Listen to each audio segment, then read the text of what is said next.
Hi friends, ഇന്ന് നമുക്ക് bread ഉള്ളിവട ഉണ്ടാക്കാം. ഇത് വളരെ എളുപ്പത്തിൽ ഉണ്ടാക്കിയെടുക്കാൻ പറ്റുന്ന ഒരു ഈവനിങ് സ്നാക്കാണ്. ഇഫ്താർ സമയത്തേക്കാണെങ്കിലും പെട്ടെന്ന് തന്നെ ഉണ്ടാക്കിയെടുക്കാൻ പറ്റുന്ന ഒരു ഐറ്റമാണ്. നമുക്ക് നോക്കാം എങ്ങനെയാണ് ബ്രെഡ് ഉള്ളിവട തയ്യാറാക്കുന്നതെന്ന്. ആദ്യം നമുക്കിതിലേക്കൊരു ബാറ്റർ റെഡിയാക്കി എടുക്കണം. നമ്മൾ ഉള്ളിവടയൊക്കെ ഉണ്ടാക്കുമ്പോൾ ചെയ്യുന്ന പോലെ തന്നെയാണ്, കുറച്ച് വ്യത്യസ്തമായിട്ടുള്ള ഒരു മാവാണ് ഉണ്ടാക്കുന്നത്. അതിന് വേണ്ടിയിട്ടൊരു ബൗളിലേക്ക് സവാള ചേർത്ത് കൊടുത്തിട്ടുണ്ട്. ഇതിലേക്ക് അല്പം ഉപ്പ് ചേർത്തിട്ട് നന്നായിട്ടൊന്ന് തിരുമ്മിയെടുക്കാം. സവാള നന്നായിട്ടൊന്ന് നൈസായി കിട്ടാൻ വേണ്ടിയിട്ടാണ് ഇങ്ങനെ തിരുമ്മിയെടുക്കുന്നത്. അപ്പോൾ നമ്മുടെ സവാള തിരുമ്മിയെടുത്തിട്ടുണ്ട്. ഇനി ഇതിലേക്ക് ബാക്കിയുള്ള ഇൻഗ്രീഡിയൻസ് ചേർത്ത് കൊടുക്കാം.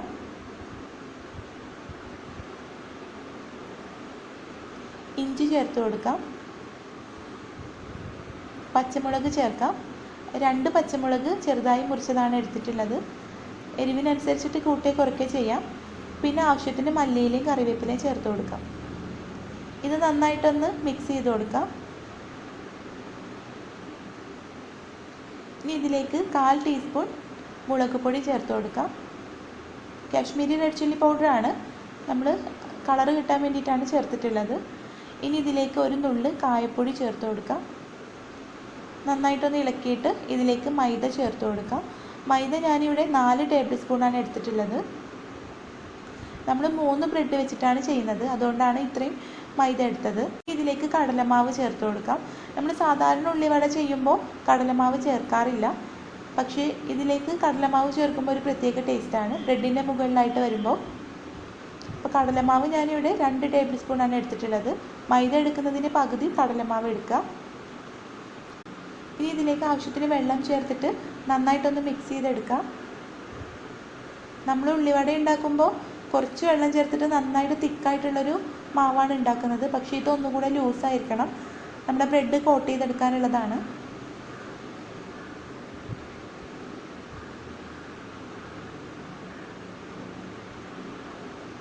ഇപ്പം നമ്മുടെ ബാറ്റർ റെഡി ആയിട്ടുണ്ട്. ഞാനിവിടെ 1/2 കപ്പിലും കുറച്ച് കൂടുതൽ വെള്ളം എടുത്തിട്ടുണ്ട് ബാറ്റർ റെഡിയാക്കാനായിട്ട്. ഇത് നമുക്ക് മാറ്റി വെക്കാം. ഇനി ഇതിലേക്ക് ഞാനിവിടെ 3 ബ്രെഡ് എടുത്തിട്ടുണ്ട്. ഓരോ ബ്രെഡും 4 കഷ്ണമാക്കിയിട്ട് മുറിച്ചെടുക്കാം. ബ്രെഡ് പീസസ് നിങ്ങളുടെ ഇഷ്ടത്തിനനുസരിച്ചിട്ട് എങ്ങനെ വേണമെങ്കിലും മുറിച്ചെടുക്കാം. ഇതിനേക്കാളും ഒന്നും കൂടി ചെറുതാക്കിയിട്ടാണെങ്കിൽ അങ്ങനെ ചെയ്യാം. അപ്പോൾ ചട്ടിയിൽ എണ്ണ ചൂടാക്കി എടുത്തിട്ടുണ്ട്. ഇനി നമുക്ക് ഓരോ ബ്രെഡ് പീസ് എടുത്തിട്ട് നമ്മുടെ ആദ്യം തയ്യാറാക്കി വെച്ച ബാറ്ററിൽ മുക്കിയെടുക്കാം.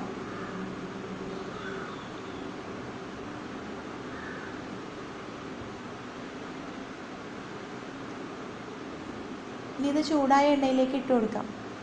അപ്പോൾ ബ്രെഡ് കൊണ്ട് ഉണ്ടാക്കുന്ന ഏത് സ്നാക്കാണെങ്കിലും നമ്മൾ ഒന്നുകൂടെ ഒന്ന് പ്രത്യേകം ശ്രദ്ധിക്കേണ്ട കാര്യം, എണ്ണ നന്നായിട്ട് ചൂടായിരിക്കണം, അല്ലെങ്കിൽ ഇത് പെട്ടെന്ന് തന്നെ എണ്ണ കുടിക്കാൻ ചാൻസ് ഉണ്ട്.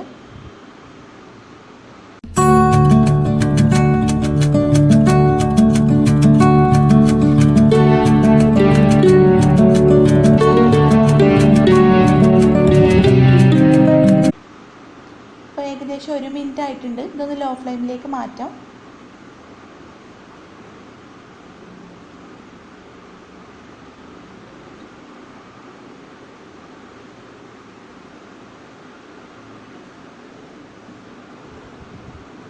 ഇനി ഇതൊന്ന് മറിച്ചിട്ട് കൊടുക്കാം. ഇത് എണ്ണയിൽ പൊങ്ങിക്കിടക്കുന്നതുകൊണ്ട് നമ്മൾ എത്ര എണ്ണ ഒഴിച്ചാലും ഇത് പൊങ്ങിക്കിടക്കുന്നതുകൊണ്ട് ഒന്ന് മറിച്ചിട്ട് കൊടുക്കണം.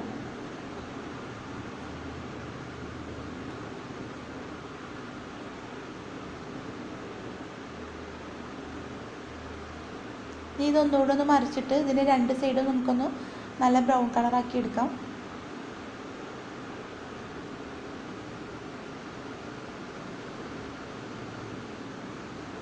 ഇപ്പോൾ നമ്മുടെ ബ്രെഡ് ഉള്ളിവട റെഡി ആയിട്ടുണ്ട്. ഇത് നമുക്ക് ലോ ഫ്ലെയിമിൽ നിന്നും ഹൈ ഫ്ലെയിമിലേക്ക് മാറ്റി വെക്കാം. എണ്ണ നന്നായിട്ട് ചൂടായതിന് ശേഷം മാത്രം ഇത് കോരിയെടുക്കുക.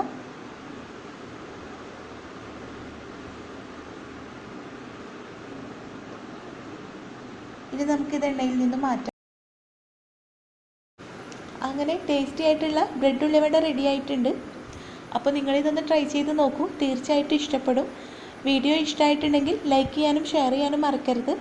സബ്സ്ക്രൈബ് ചെയ്യാത്തവരാണെങ്കിൽ സബ്സ്ക്രൈബ് ചെയ്യാനും മറക്കരുത്. Thank you.